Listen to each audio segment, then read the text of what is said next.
Dr. Ricardo Rodriguez loved science more than almost anything. Growing up in Cuba, he would spend hours looking through his small telescope, dreaming of distant planets. Even without fancy equipment, he always found ways to learn. He built his own microscope out of spare parts and used it to study tiny creatures and puddles. Ricardo was a super smart kid, especially in math and science. He got a chance to come to America to study. It was a big deal for him and his family. He worked really hard in school and got a job at a special lab run by the government. He was working on important stuff, trying to find new ways to make clean energy. His work could help everyone. He loved his job. Every day was a chance to discover something new. He felt lucky to be part of the team. His coworkers were not just colleagues. They were friends who shared his passion for science and discovery. He felt like he was finally home, contributing to something bigger than himself. Little did he know, his world was about to be turned upside down. The day started like any other at the lab. Dr. Rodriguez was in the middle of an important experiment, carefully measuring chemicals and watching the reactions. He was so focused that he barely noticed the two men in dark suits enter his lab. Dr. Ricardo Rodriguez, one of them asked, his voice serious. Ricardo looked up, surprised. "Yes, that's me. Can I help you?" The men flashed badges.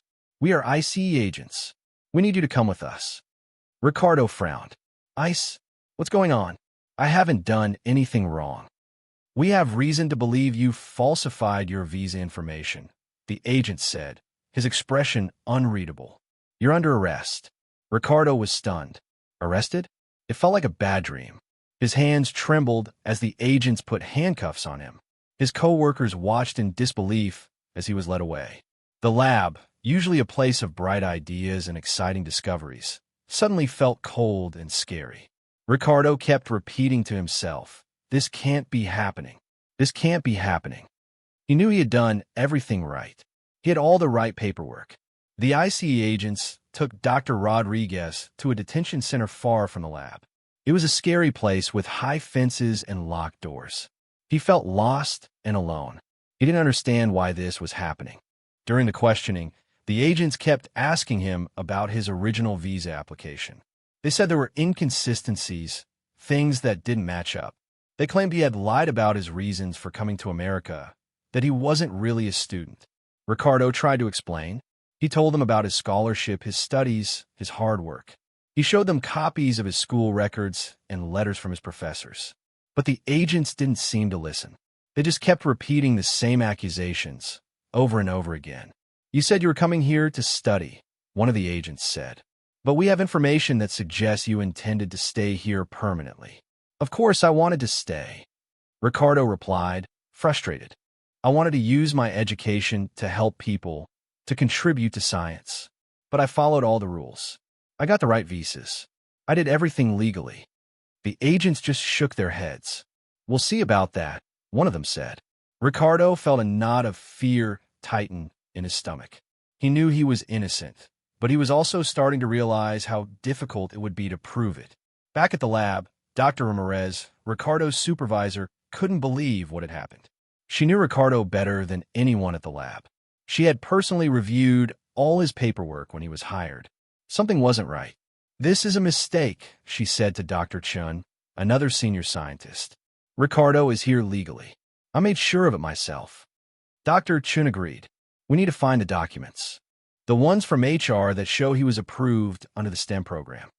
They rushed to the HR department, searching through files, both paper and digital. It felt like a race against time. They finally found it. A thick file labeled Rodriguez, Ricardo, STEM program approval.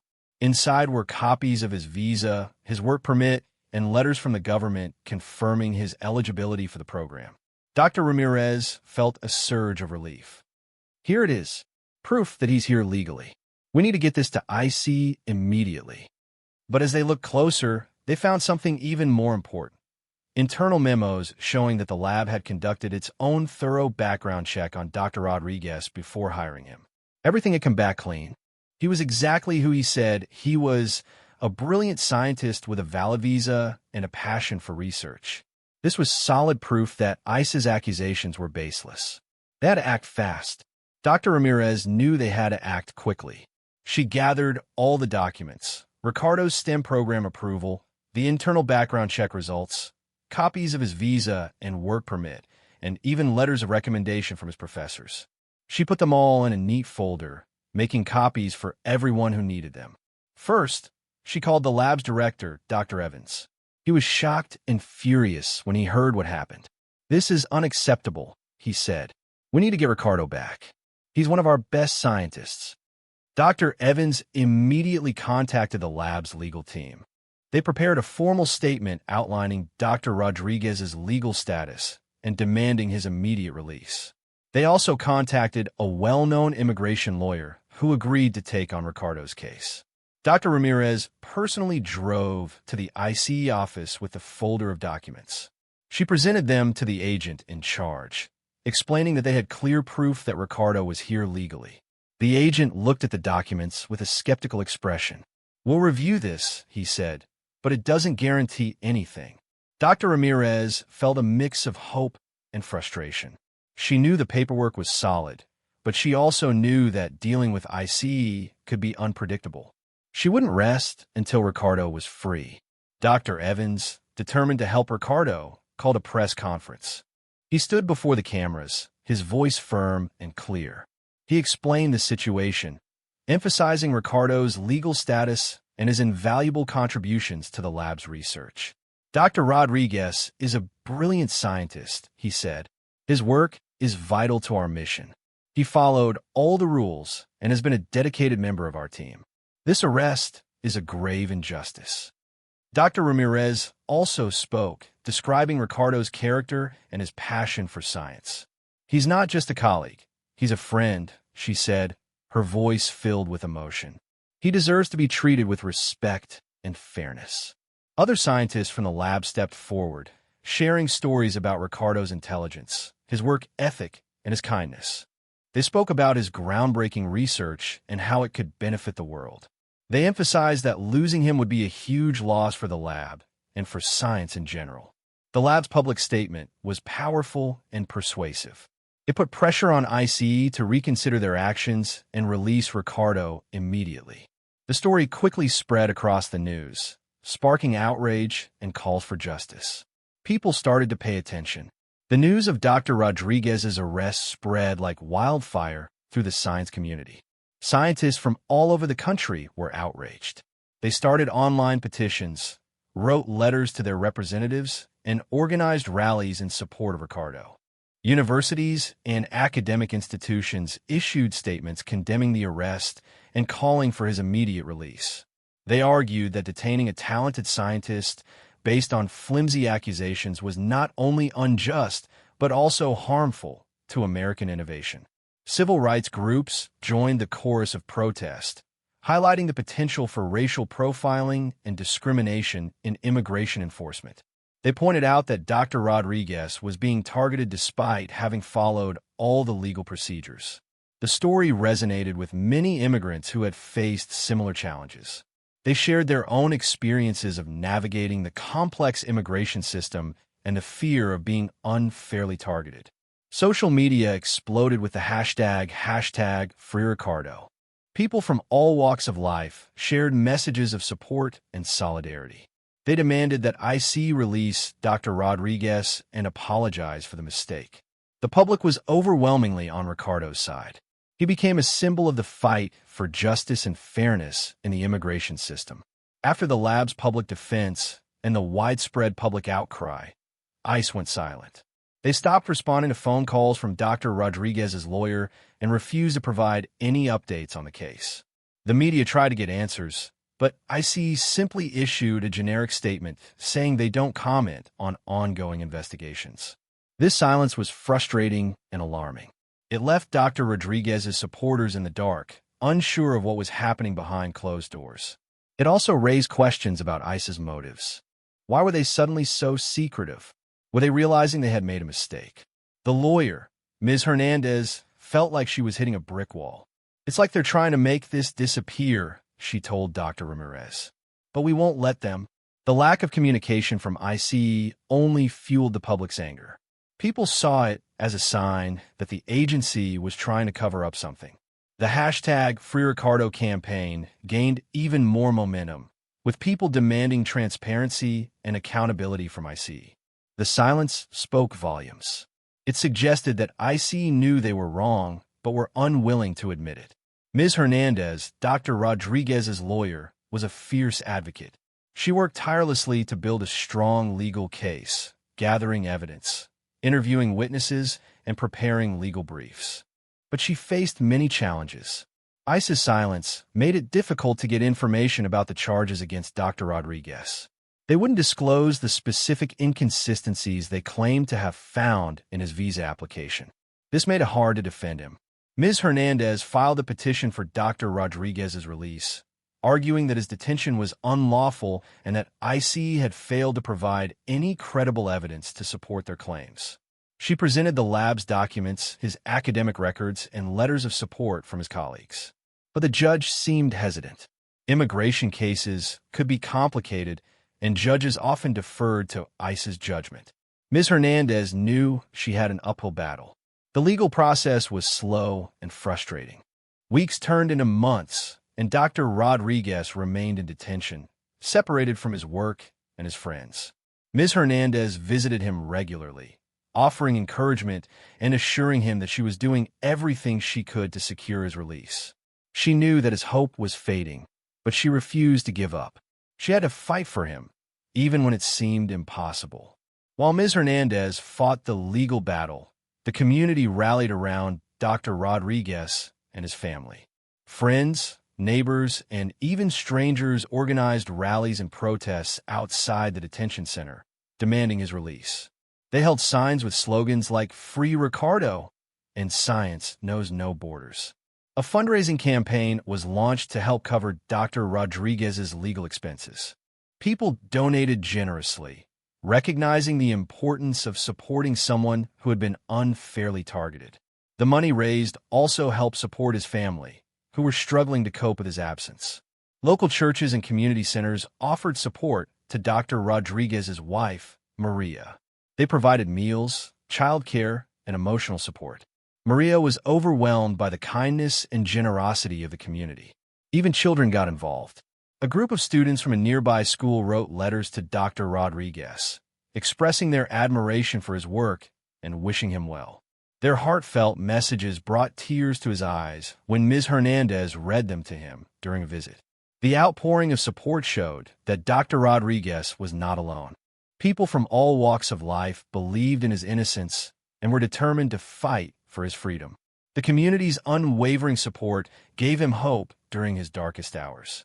Even with the outpouring of support and Ms. Hernandez's legal efforts, a nagging question remained.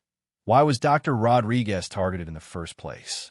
He had followed all the rules, passed background checks, and was working legally in a field that benefited everyone. Some people speculated that it was a simple mistake, a bureaucratic error that spiraled out of control. Others suspected that it was more than just a mistake. Was he targeted because he was Cuban? Was it related to his research? The lab director, Dr. Evans, wondered if someone had deliberately tried to sabotage Dr. Rodriguez's career. He launched an internal investigation, but found no evidence of wrongdoing. Ms. Hernandez considered filing a lawsuit against ICE, demanding answers and holding them accountable for their actions. But she worried that it would further prolong Dr. Rodriguez's detention and make it even harder to secure his release. The unanswered questions haunted Dr. Rodriguez. He couldn't shake the feeling that he was a victim of something bigger than himself. He wondered if he would ever truly know why he had been targeted. The uncertainty added to his stress and anxiety, making his time in detention even more unbearable. The truth remained elusive. After months of legal battles and community pressure, a breakthrough finally came. Ms. Hernandez received a call from ICE's legal department. They were willing to drop the charges against Dr. Rodriguez and release him from detention. There was a condition, however. Dr. Rodriguez had to agree to reapply for his visa. It was a compromise, a way for ICE to save face without admitting they were wrong. Ms. Hernandez explained the situation to Dr. Rodriguez. He was hesitant at first. He felt like he shouldn't have to reapply for anything since he had done nothing wrong. But he also desperately wanted to go home and get back to his research. After talking it over with Maria and Ms. Hernandez, he agreed to the compromise. A few days later, he walked out of the detention center a free man. The news of his release spread quickly, sparking celebrations at the lab and throughout the community. People cheered, hugged, and cried tears of joy. Dr. Rodriguez was finally coming home. It wasn't a complete victory, but it was a step in the right direction. He was free, and that's what mattered most. The long nightmare was finally over. Even though Dr. Rodriguez was free, the experience had changed him. The months in detention had taken a toll on his physical and mental health. He had trouble sleeping and often had nightmares about being locked up. He also felt a sense of unease and distrust. He couldn't shake the feeling that he was still being watched, that his every move was being scrutinized. He became more cautious and reserved, hesitant to speak his mind or share his opinions. Professionally, the arrest had set him back. He had missed out on months of important research, and his colleagues had had to pick up the slack. He felt like he had let them down. When he returned to the lab, he found it difficult to focus. He struggled to regain his momentum and felt like he was constantly playing catch-up.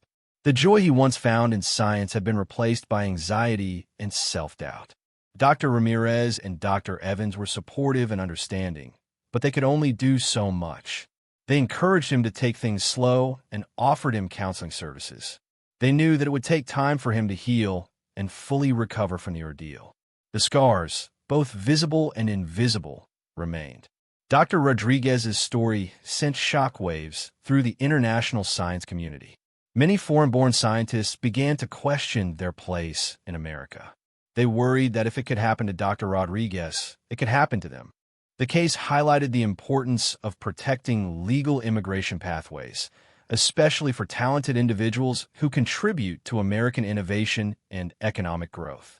STEM programs like the one Dr. Rodriguez was a part of were designed to attract the best and brightest minds from around the world. But if these programs were undermined by arbitrary enforcement actions, it could discourage scientists from coming to America. Universities and research institutions expressed concerns about the chilling effect of Dr. Rodriguez's case. They feared that it would deter foreign students and researchers from pursuing their dreams in the United States. The incident sparked a national debate about immigration policy and the treatment of immigrants in America. Many people argued that ICE's actions were a betrayal of American values and a threat to the country's standing as a leader in science and technology. The need for fair and just immigration policies became more apparent than ever. In the wake of Dr. Rodriguez's ordeal, many called for greater oversight of ICE and reforms to immigration enforcement policies. Lawmakers introduced legislation aimed at preventing similar incidents in the future. The proposed reforms included measures to increase transparency and accountability within ICE, requiring the agency to provide clear explanations for its actions and to be more responsive to inquiries from lawyers and the public.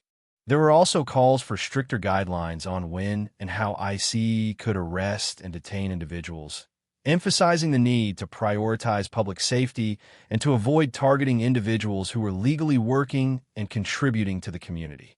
Some advocated for the creation of an independent oversight body to investigate complaints against ICE and to ensure that the agency was operating within the bounds of the law.